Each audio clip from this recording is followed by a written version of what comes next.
नमस्कार मित्रांनो. पती पत्नी मधले संबंध हा आपल्या जीवनासाठीचा अतिशय महत्वाचा विषय आहे. वयात आल्याच्या नंतर लग्न केले जातं, दोन जीव एकत्रित येतात. ते फक्त शरीराने एकत्रित येऊन भागत नाही, तर ते मनानं सुद्धा एकत्रित यावे लागतात. आणि ते आले तर तिथून पुढलं जीवन त्याचं सुंदर जातं. आज समाजामध्ये आपण जर चित्र पाहिलं तर ते थोडं विसंगत दिसतंय. विसंगत का? की पूर्वीच्या काळी लग्न झाल्याच्या नंतर महिनोच्या महिने 6-6 महिने बायकाचं तोंड बघायचे नाहीत नवरे. महिना 2 महिने तर त्या विधी चालायच्या. हा नवरा आणि बायको कळायचं नाही, त्यांनाच कळायचं नाही. महिना 2 महिन्याच्या नंतर विधी वगैरे झाल्याच्या नंतर मग त्यांचं सत्यनारायण वगैरे त्यांना ते त्यांची बेडरूम वगैरे दाखवली जायची. त्यानंतर सुद्धा एकमेकाला बोलायचं म्हणतर कित्येक वर्ष ते एकमेकाला बाहेर बोलायचे नाहीत. रूम मध्ये काय 1-2 गोष्टी बोलल्या असतील, परंतु बाहेर कुटुंबासमोर ती बोलली जायची नाही. ही अशी पूर्वी प्रथा होती. आज लग्नाच्या आधीपासूनच फोनवरती बोलणं आहे, सगळ्या रोमॅन्टिक गोष्टी चालतात. अगदी सीमा सोडून वैवाहिक जीवन चालू झाल्याच्या नंतर पती पत्नीने जे संबंध ठेवायचे असतात ते लग्नाच्या पूर्वी सुद्धा बरेच लोक ठेवत आहेत. हा काळ परत्वे झालेला बदल आहे. म्हणजे सुरुवातीच्या काळामध्ये जे अतिशय प्रेम उतू जातं, एकमेकावरती जे गाढ प्रेम असतं, एकमेकाबद्दलची जी काही ओढ असते ती जन्मभर टिकत नाही. असं का होतं? जी आपुलकी, जी ओढ, म्हणजे माहेरला जर पहिल्या वेळेला बायको गेली तर ती माहेरमध्ये राहत नाही, लवकर येते. कारण नवऱ्याची तिला ओढ असते. ह्यालाही करमत नाही, हा सारखा फोन करतो, तो लवकर आला पाहिजे.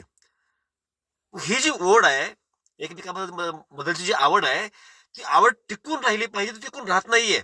आणि अनेक संसार उद्ध्वस्त होत आहेत. असं का होतंय? तर यात दोघांचेही दोष आहेत. ते कसे? एका प्रसंगानं आपण समजून घ्यायचा प्रयत्न करू. प्रसंग असा आहे, अनेक ठिकाणी जात असताना आपल्या प्रॉपर लेवलच्या गावामध्ये काही समस्या असतात, काही आपले मित्रमंडळी असतात, त्यांना वाटते की बा सरांना घेऊन जावं. ते परगावचे लोक सुद्धा घेऊन जातात. पाहुण्या वेळामधला विषय असतो. अशा अनेक अँगलला आपण जात असतो. पैकीचा एक तुम्हाला प्रसंग सांगतो मी. परंतु ही समस्या बहुतांशी ठिकाणी दिसते. समस्या अशी आहे की लग्न झाल्याच्या नंतर सुद्धा काही वर्ष संसार झाल्यावर बायका इतर पुरुषाकडे आकर्षित होत आहेत. ग्रामीण भागातच्या हिशोबाने सांगायचं म्हटलं तर लग्न केलेल्या बायका सुद्धा लफडे करतात. असं का होतंय? हा गंभीर विषय. कारण असं काही घडलं आणि त्याकडे सिरियस पाहायचं नाही, अशी जर आपली संस्कृती असेल तर ओके, अडचण नाही. परंतु असं काही घडलं आणि ते जर नवऱ्याला कळालं किंवा नवऱ्याचं बायकोला कळालं तर गंभीरपणे त्यावरती निर्णय होतो. अगदी घटस्फोटापर्यंत सगळ्या गोष्टी जातात. काही अविचारी असतील तर एकमेकाची खून करणे इथपर्यंत सगळ्या गोष्टी जातात. आपण अनेक प्रसंग ऐकलेले आहेत. आणि त्यामुळं ह्या विषयाला अतिशय महत्व आहे. म्हणून असं का घडतं हे बघणं गरजेचं आहे. असं मी सुरुवातीला सांगितलं की जी ओढ, जे प्रेम सुरुवातीच्या काळात असते टिकून का राहत नाही, हळूहळू कमी का होतंय? त्याच्या मागील कारण आहेत आपला अविचार, आपला इगो. मी नवरा आहे म्हणून आपल्याकडून ज्या चुका होत आहेत तेही कारण आहे. आणि त्याचबरोबर मी आधुनिक स्त्री आहे, यातून ज्या चुका होत आहेत त्यामुळे होते. त्यामुळे दोघांनीही काही गोष्टी समजून घेणं अतिशय गरजेचं आहे. मला प्रथम त्या मुलींना बोलायचंय की भारतीय संस्कृतीनं हे इज्जत वगैरे सगळं स्त्रियांसोबत जोडलेलं आहे. पुरुषांच्याकडे फारसं कोणी लक्ष देत नाही. आता वास्तवात हे चुकीचं आहे, परंतु भारतीय संस्कृती त्या पद्धतीची आहे. आपण त्या संस्कृतीमध्ये वाढतोय आज, वावरतोय आज. आणि पुरुषाने एखादी अफेअर केलं तर फार मोठा त्याची बदनामी होत नाही, पण तो स्त्रीने केली तर त्याची फार मोठी बदनामी होत असते. झाकली मूठ 1.25 लाखाची. म्हणजे जो पकडला गेला तो चोर, जो नाही पकडला गेला तो चोर नाही. अशा न्यायानं ही सगळी व्यवस्था चालवली आहे. काही बरेच लोक असतील, बऱ्याच स्त्री असतील ज्यांनी अशा भानगडी केली असतील, पण त्या उघड झाल्या नाहीत, त्या सज्जन आहेत. ज्या उघड पडल्या त्या दुर्जन आहेत. बदनामी होते, आपल्याकडे पाहण्याचा दृष्टिकोन बदलतो. त्यामुळं विवाहित स्त्रियांनी आपलं सुख आपल्या पतीमध्ये शोधावं. आपल्याला पाहिजे तसा पती घडवण्याचा प्रयत्न करावा. आणि शेवटी पुरुष हाही आहे, पुरुष तोही आहे. तुम्ही कुणाकडे जा, किती लोकांकडे जा, शेवटी पुरुषच आहे. अनुभव सेम असतो. त्याच्यामुळं काही क्षणाच्या, काही मिनिटाच्या आनंदासाठी आपण असला व्यभिचार करतोय आणि त्यातून काही प्रश्न उपस्थित होतात. आणि त्यामुळे जर आपला संसार मोडणार असेल, आपलं जीवन उद्ध्वस्त होणार असेल, तर आपण विचार केला पाहिजे की हे करतोय ते योग्य आहे का. बाकीचे जे शेजार पाजारचे लोक आहेत, तुम्ही सुंदर आहेत, कोणी आकडे टाकायचा प्रयत्न करणार आहे, लाईट येते का बघते कोणी, तुम्ही काय सिग्नल द्यायचे ते तुमच्यावर डिपेंड आहे. पण तुम्ही विवाहित असाल तर तुम्ही अशा पद्धतीचं वर्तन करू नये. कारण तुमच्या आयुष्याचा प्रश्न आहे, तुमच्या संसाराचा प्रश्न आहे. मुलं बाळ झाल्याच्या नंतर सुद्धा अशा घटना घडतायत, त्या करू नका. आणि त्यासोबतच त्याच्या नवऱ्याला पण मला हे सांगायचं आहे की तुम्ही असताना जर तुमच्या बाईला दुसऱ्याकडे पाहावंसं वाटत असेल की तुमच्यात काहीतरी कमजोरी आहे. तुम्ही म्हणाल बायकोसोबत संबंध ठेवणे म्हणजे तुम्ही गडी आहेत, तुझ्यात पुरुषार्थ आहे. पुरुषार्थाची व्याख्या तेवढीच नाहीये. त्या संबंधाला काय होत नाही भाऊ.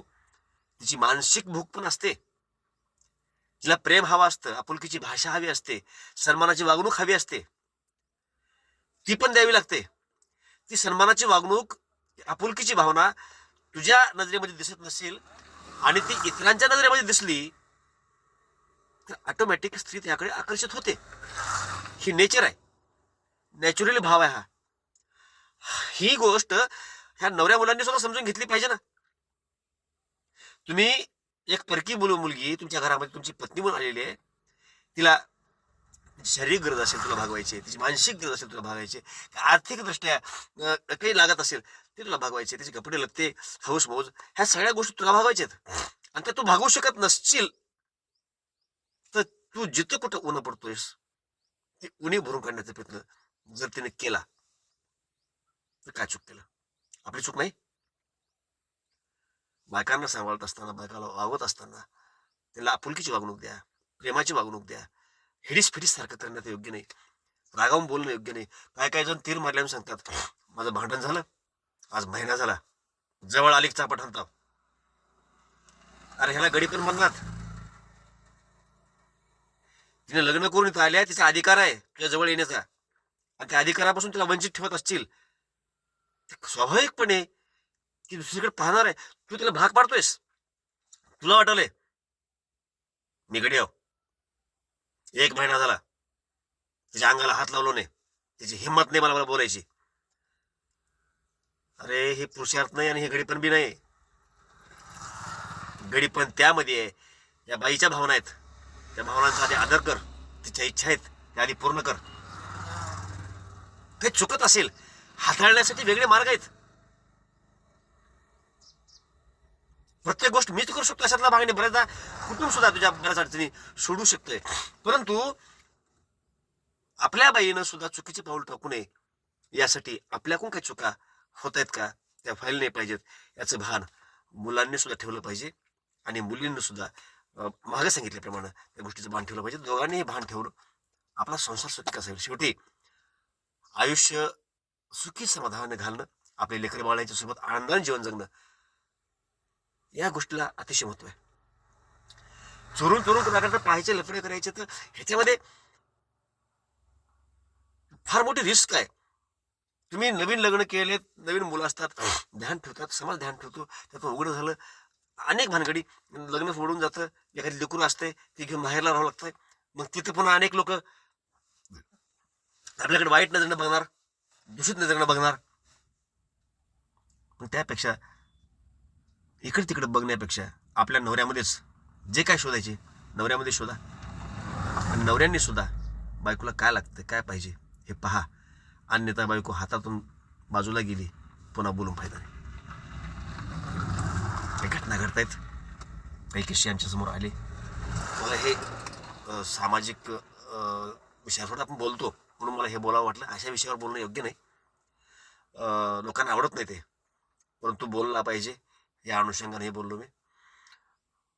पुरुषांनी आपला पुरुषार्थ त्या बाईच्या इच्छा आकांक्षा पूर्ण करण्यामध्ये दाखवावा. त्याच्यात खरा पुरुषार्थ आहे. तिची अडवणूक करण्यामध्ये, तिला दुःख देण्यामध्ये पुरुषार्थ नाही. तिच्या इच्छा आकांक्षा पूर्ण कर आणि त्यानंतर ती चुकती आहे.